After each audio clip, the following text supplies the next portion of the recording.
Bonsoir à tous et à toutes, bienvenue sur Lundi Soir Espoir du 2 octobre 2023. Je suis ravie de vous retrouver pour un live dédié au sujet « Mon enfant a peut-être hérité un fardeau émotionnel de la famille et je ne sais pas comment l'aider ».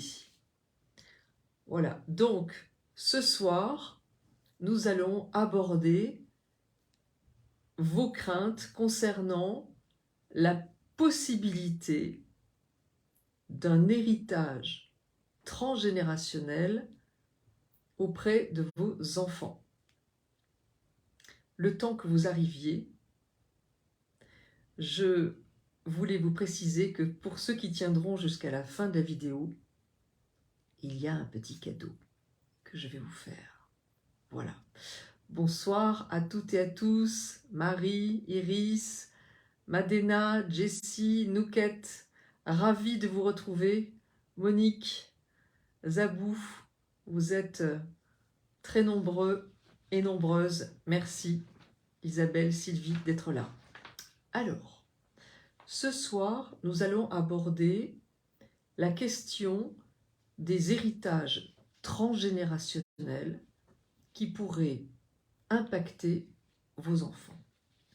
Première des choses, ce n'est pas parce que vous avez vécu une épreuve ou que vous avez un problème de santé que votre enfant ou vos enfants vont en hériter. Ça, on se le sort de la tête direct. Même chose, il s'agit de vos parents, donc les grands-parents de vos enfants, ou les arrière-grands-parents. On va enlever ça de notre esprit parce qu'il existe des techniques pour justement éviter que cela revienne. Et comme l'a dit Jung,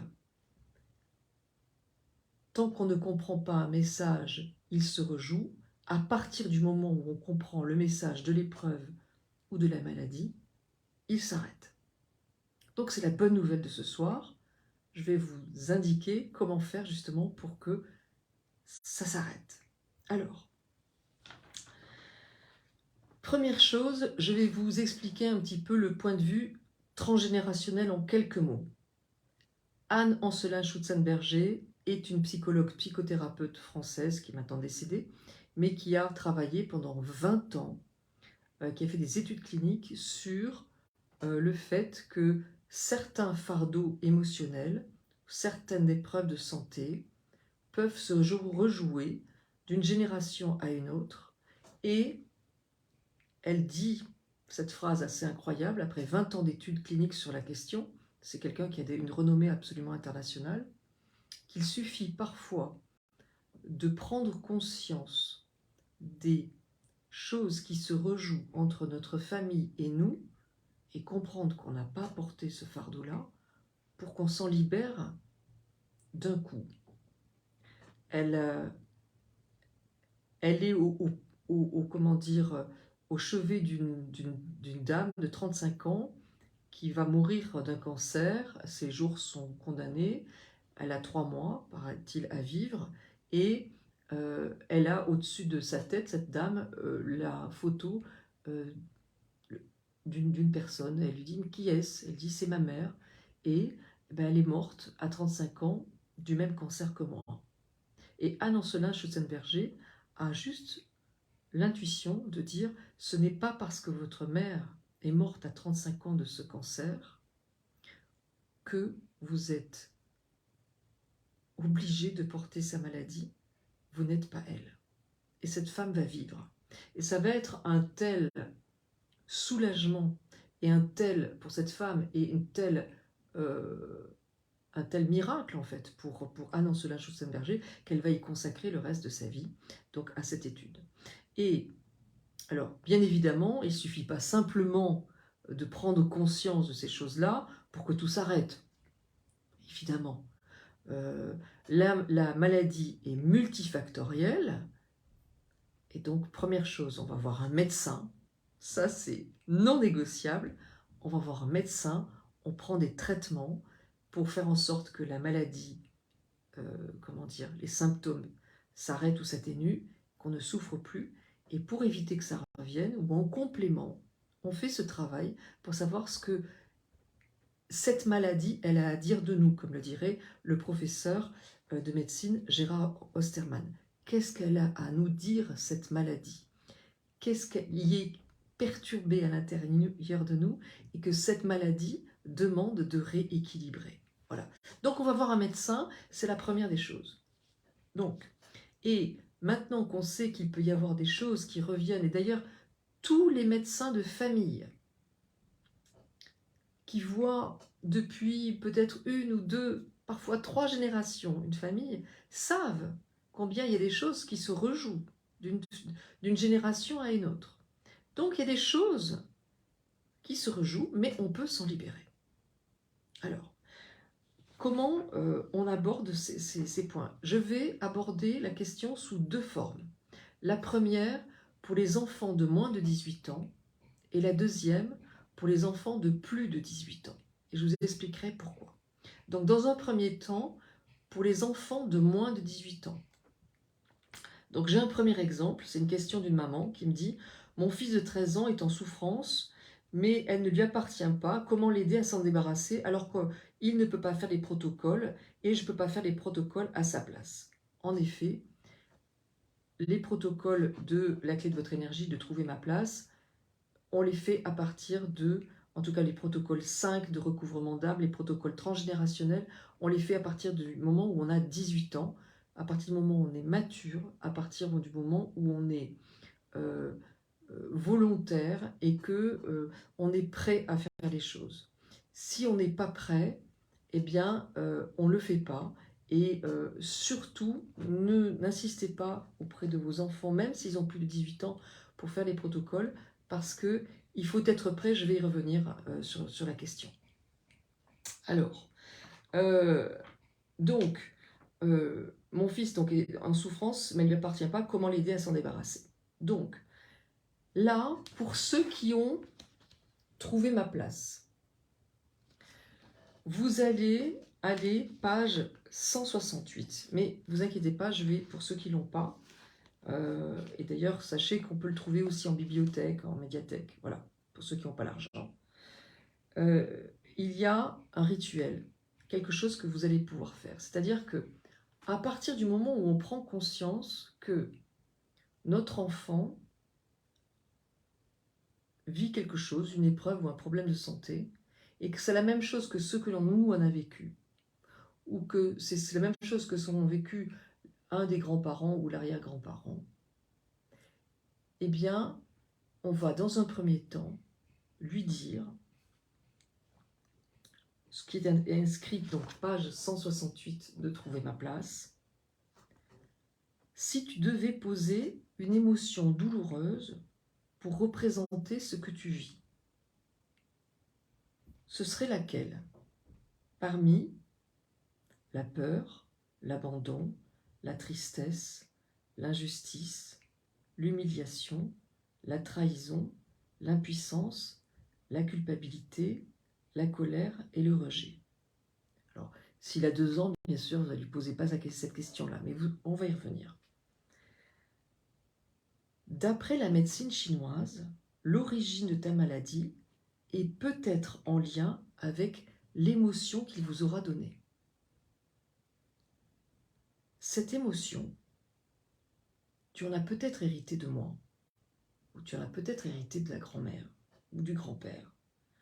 Comme moi, j'en ai hérité de l'arrière-grand-mère, par exemple. Elle appartient à un tel.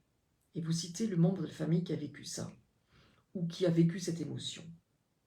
Chaque fois que tu le désires, ou chaque fois que tu y penses, tu peux dire « Mon corps, j'ai compris que ma maladie ou mon épreuve est en lien avec la blessure de celle que l'enfant vient de citer. Cette blessure, elle appartient à un tel. C'est terminé. Mon corps se libère. » Ça, c'est s'il a 12, 13, 14 ans qui peut comprendre. Si jamais il est tout petit, ça marche très très bien, notamment avec les nourrissons. Vous pouvez lui dire, en conscience.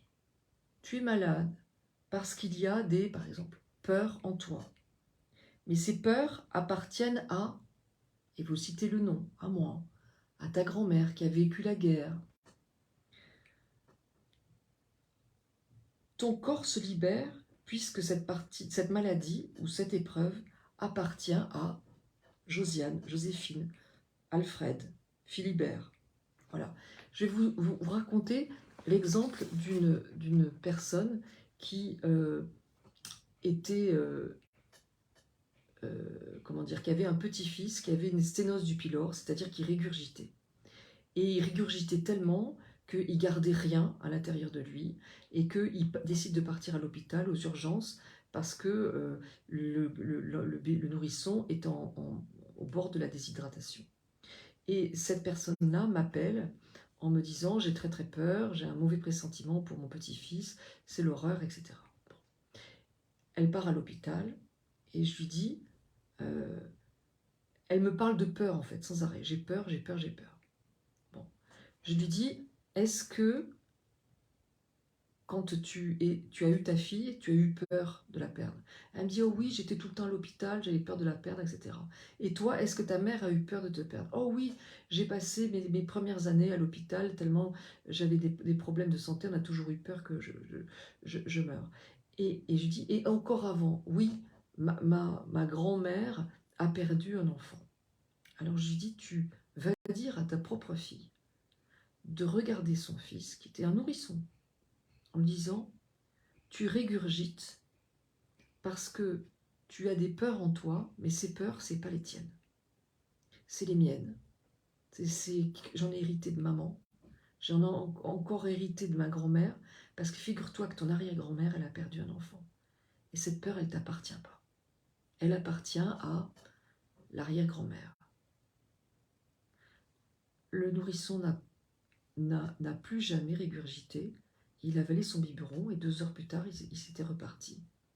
C'est une histoire que je cite dans La clé de votre énergie, qui est réelle et qui a même donné lieu à d'autres cas absolument incroyables, des infirmiers qui ont fait simplement de parler en disant « ça ne t'appartient pas ». Alors, j'insiste à nouveau, toutes les maladies, on va voir, sont médecins, obligatoires.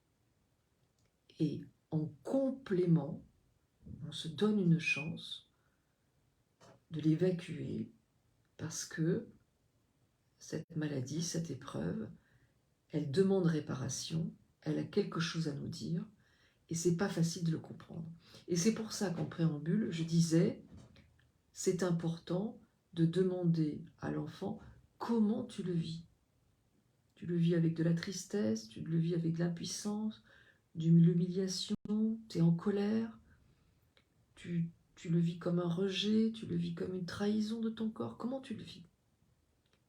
Instantanément, sans savoir, en fonction de ce qui vous répond, vous dites, eh bien, cette émotion, ce qu'il vous dit, vous lui dites, moi, je l'ai ressenti également. Et je vais vous donner un autre exemple. Un jour, il y a un monsieur, son fils est un adolescent, et il a des très grosses douleurs à l'estomac. Et il lit La clé de votre énergie, et il découvre que les douleurs à l'estomac, ça peut être en lien, toutes les maladies sont multifactorielles, mais une des interprétations du mal à l'estomac, de ce pourrait nous dire le corps, eh bien, c'est effectivement, ça peut être en lien, ce sont des statistiques, ce sont des hypothèses, ce ne sont pas la vérité, hein, je précise, ce sont des hypothèses et des statistiques, en lien avec une colère non exprimée. Alors, ce papa, il est allé voir son fils et il lui dit, il arrive, il toque à la porte, il lui dit « Rends-moi ma colère ». Même la formulation, je n'aurais pas pensé, c'est ce monsieur qui m'a expliqué. Le jeune homme lui dit « Papa, t'es dingue, c'est quoi? Pourquoi tu me parles, rends-moi ma colère ?»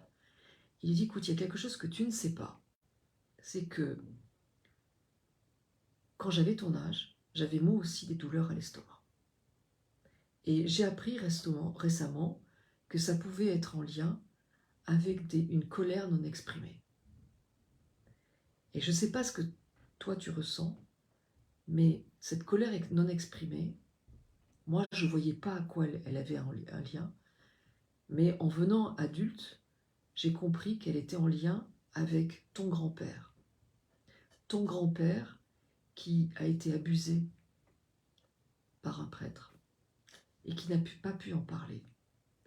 Et cette colère non exprimée, eh bien, quelque part, j'en ai hérité. Et tu en as hérité aussi à ton tour. Et c'est pas la tienne. Parce que c'est pas ton épreuve. Le jeune homme s'est levé, il est allé vers son père, ils se sont fait un câlin. Et le jeune homme n'a plus jamais eu mal à l'estomac. C'est assez fou. Voilà, donc sur des choses chroniques, sur des choses comme ça, il y a peut-être une explication de cet ordre, creusée en complément de la médecine, creusée pour savoir s'il y a quelque chose qui demande réparation. Voilà, donc ça, c'est cette phrase-là, c'est en fait, il va falloir que vous meniez une investigation sur, à travers ce que vit votre enfant, comme épreuve ou comme problème de santé, et en complément de la médecine complémentaire, de la médecine conventionnelle, de chercher s'il y a un message que vous pourriez trouver pour libérer. Un autre exemple. Une maman qui me dit « Ma fille a 8 ans et demi, elle est plutôt épanouie, mais elle est très souvent oubliée. Elle a fait un stage de sport pendant les vacances. Tout le monde a eu un diplôme sauf elle. Son nom n'était pas dans la liste. Elle fait un centre aéré. Tout le monde a un petit cadeau et une attestation sauf elle. Elle va à l'anniversaire et son amie essaie tous les jouets qu'elle a eus, sauf celui de ma fille. Chaque enfant amène un gâteau à l'école et le sien est le seul que personne ne goûte. La maîtresse affiche toutes les cartes que les enfants lui ont offertes pour la fin d'année, sauf celle de ma fille. Tous ces événements me retournent l'estomac et je ne sais pas comment l'aider. Je mentirais si je disais que je n'ai jamais eu le sentiment d'être invisible, mais à ce point, c'est quand même étonnant et je ne sais pas où chercher. Alors, ce que j'ai conseillé à cette maman, c'est de chercher dans la lignée toutes les personnes qui n'ont pas été reconnues. S'il y a eu des enfants illégitimes, des personnes qui ont été oubliées, des personnes qui ont été rayées de la famille, en tout cas, voilà, dans la lignée de la mère ou dans la lignée du père, en remontant le plus loin possible, de chercher les personnes qui ont vécu un oubli majeur sur le plan de l'identité.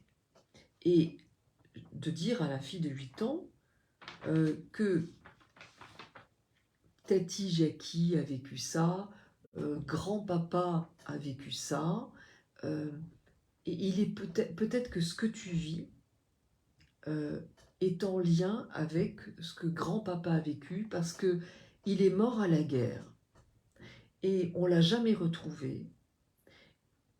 Et finalement, on n'en parle jamais parce que c'est une immense tristesse. Son nom a été oublié, on n'a jamais retrouvé son corps. C'est un exemple qui vient là, comme ça, peut-être que ça parlera à quelqu'un d'autre. Donc, ce n'est pas ton histoire, tu peux t'en libérer.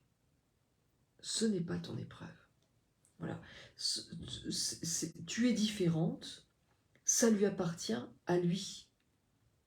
Voilà. Et en racontant à votre enfant, quel que soit son âge, l'histoire qui est en lien avec ce qu'il vit, votre enfant, ça peut, comme le disait Anne Ancelin-Schutzenberger, faire en sorte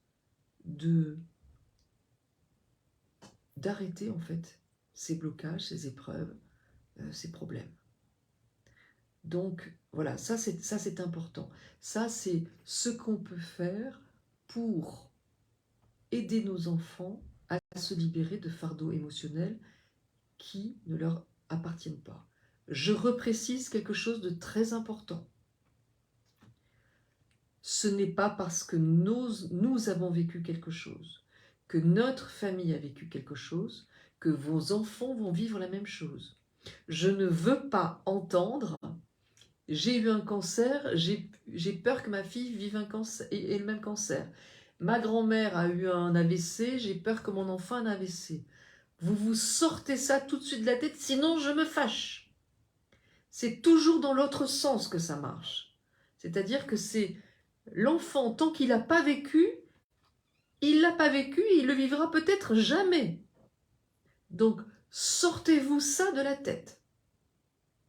N'imaginez pas que quand on a vécu quelque chose, forcément ça va arriver. D'ailleurs, la meilleure des preuves, c'est que dans une fratrie, chaque enfant hérite de quelque chose et jamais les mêmes choses. Et très souvent, ça peut sauter une génération, 2 générations, parfois 5 générations. Donc vous vous sortez de la tête que si vous avez eu quelque chose, peut-être que votre fille, votre fils vont avoir la même chose. Ça, vous l'enlevez parce que c'est une croyance limitante. Donc, vous, en tant qu'adulte, vous allez pouvoir travailler sur vos peurs. Peur que ça se reproduise. Ça, vous allez pouvoir travailler.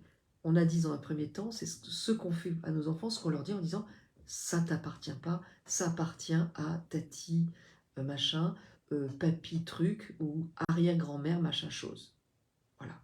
En racontant l'histoire. Il s'est passé ça. Et ça. Et donc, voilà. Ça t'appartient pas, c'est son épreuve à lui.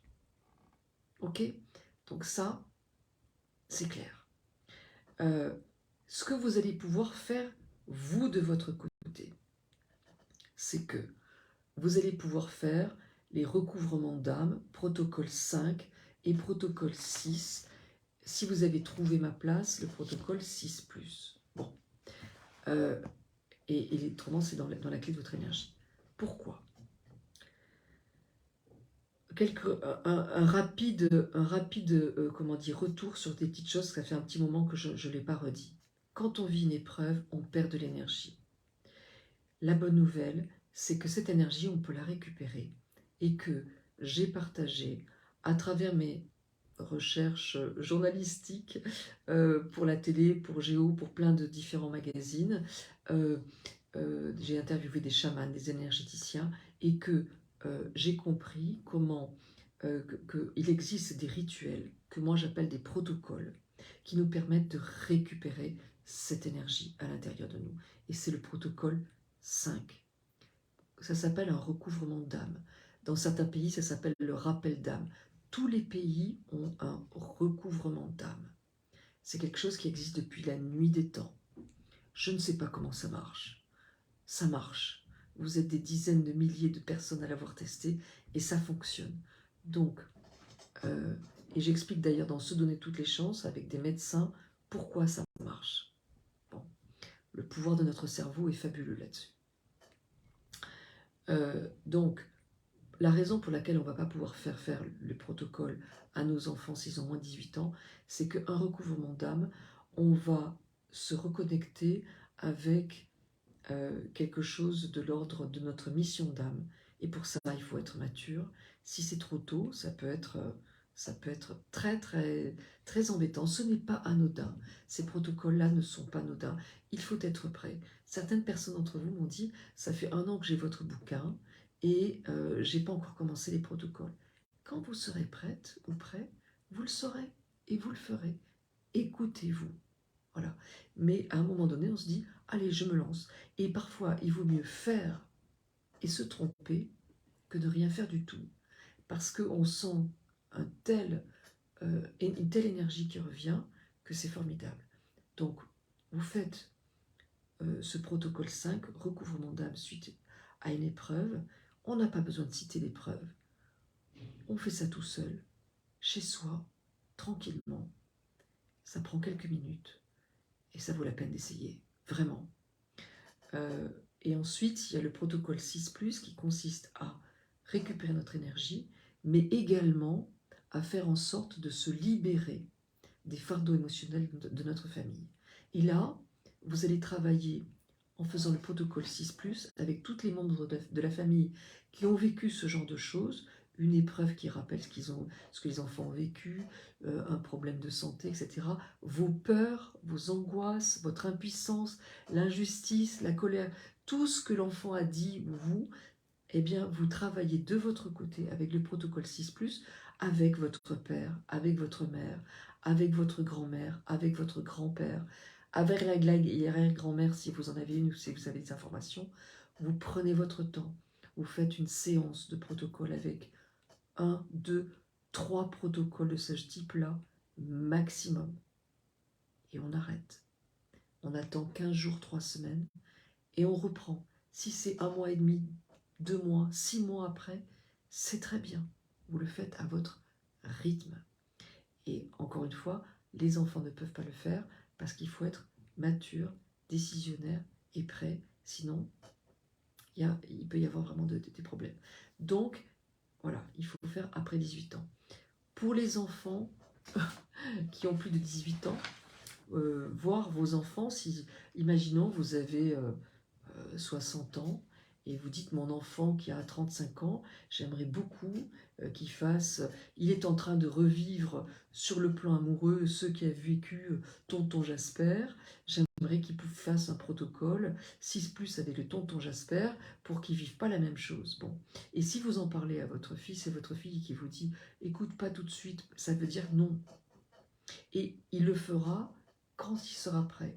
On m'a raconté une anecdote assez rigolote d'une dame qui me dit je parle à ma fille de la clé de votre énergie et elle m'envoie bouler, elle a 18 ans, on est un peu en fight, elle m'écoute pas, elle me dit maman c'est quoi tes conneries, je m'en fous, etc. Et elle m'envoie bouler. Bon. Elle me dit le temps passe, 1 an, et elle se fait malmenée par un petit copain, elle vit des choses terribles autour de l'emprise, etc. Et sa meilleure amie lui dit « Est-ce que tu as lu la clé de votre énergie ?» Et la maman me dit « Tout d'un coup, je vois arriver ma fille qui me dit « Maman, tu as la clé de votre énergie ?»« Oui. Tu peux me le passer ?»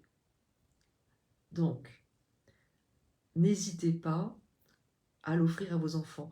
J'étais au Salon Zen ce week-end pour une conférence à Paris et j'ai vu 2 jeunes hommes, 22, 23 ans, qui venaient de Bretagne, extraordinaires, je les salue s'ils écoutent, et ils m'ont dit « On est là parce que notre maman nous a offert votre livre, ça a fait son chemin, et elle nous a même payé la place à la conférence. » J'ai trouvé ça génial. On a fait un petit selfie, c'était génial. Vraiment adorable. Donc, voilà, n'hésitez pas à prêter votre livre, leur offrir, en tout cas ce que vous voulez. On arrive bientôt à Noël. C'est peut-être une des idées cadeaux. Un jour ou l'autre, quand ils seront prêts, eh ben, ils pourront le faire. Voilà, donc, et puis, ce qui est important, c'est en faisant les choses vous-même, vous allez montrer l'exemple. Vous allez montrer l'exemple et vous allez, un jour, vous n'êtes peut-être pas à l'abri que votre enfant, votre fille, votre fils vous dise « Maman, je me souviens d'une époque où tu étais en dépression, où tu n'allais pas bien.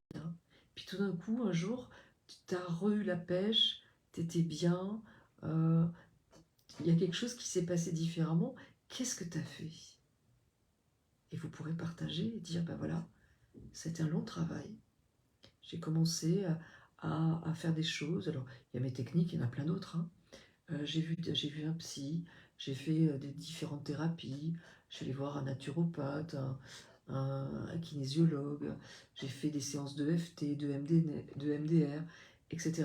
Vous dites ce que vous avez fait, et puis peut-être il y aura les protocoles si vous ont aidé, et vous pourrez dire voilà, ça m'a vraiment aidé. Et tu sais, quand j'ai réalisé qu'il y avait quelque chose qui se rejouait, eh ben, j'ai fait des protocoles pour me libérer de fardeaux émotionnels. La chose importante, et ça c'est vraiment important que vous en ayez conscience, pour nous, on est aveugle. C'est extrêmement difficile de voir les choses.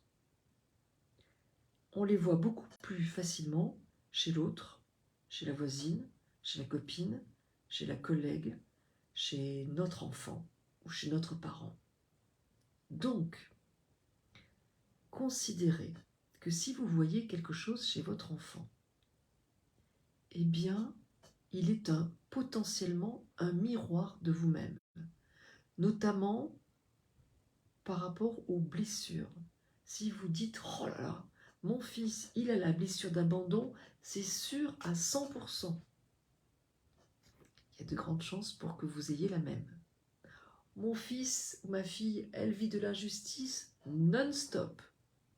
Il est possible que vous ayez la même. Cette maman, elle a eu bon réflexe, qui m'a écrit en me disant « Ma fille est complètement invisible, on l'oublie à chaque fois. Moi aussi, je vous mentirais en disant que je ne suis pas invisible. » Elle a tout compris, cette maman. Oui, nos enfants sont souvent des miroirs. Donc, ce que vous voyez chez vos enfants, dites-vous que, interrogez-vous sur ce que ça dit de vous. Voilà. Donc, voilà. Si vous voyez une blessure, je l'ai dit, voilà. Donc, conclusion. On dit les choses pour les libérer, on regarde nos enfants comme si c'était des miroirs et on travaille sur nous-mêmes. Je vous ai promis à la fin un petit cadeau. Alors, je ne vais pas le dire fort parce que c'est un petit cadeau. Vous êtes peut-être au courant que j'ai sorti un magazine qui s'appelle « Les clés de mon énergie ».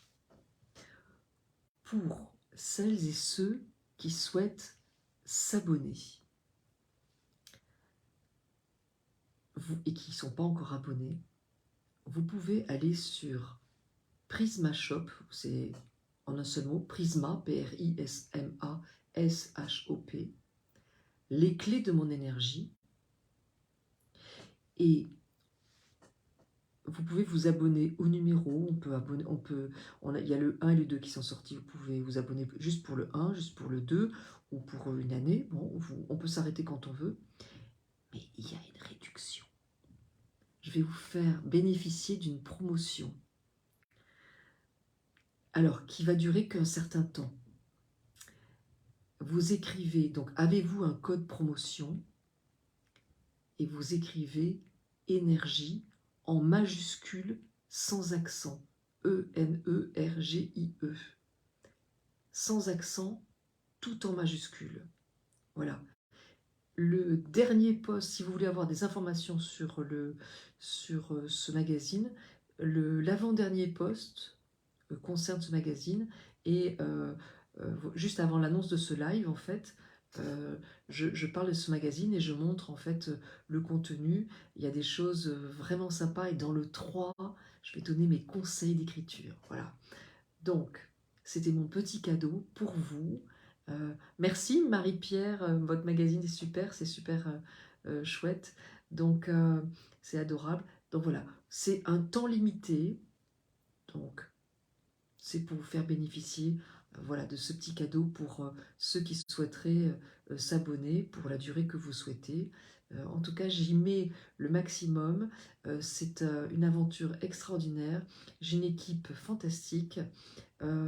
Je cherche sans arrêt des choses pour vous aider, vous donner mes clés, partager des choses. Il y a dans ce numéro l'interview de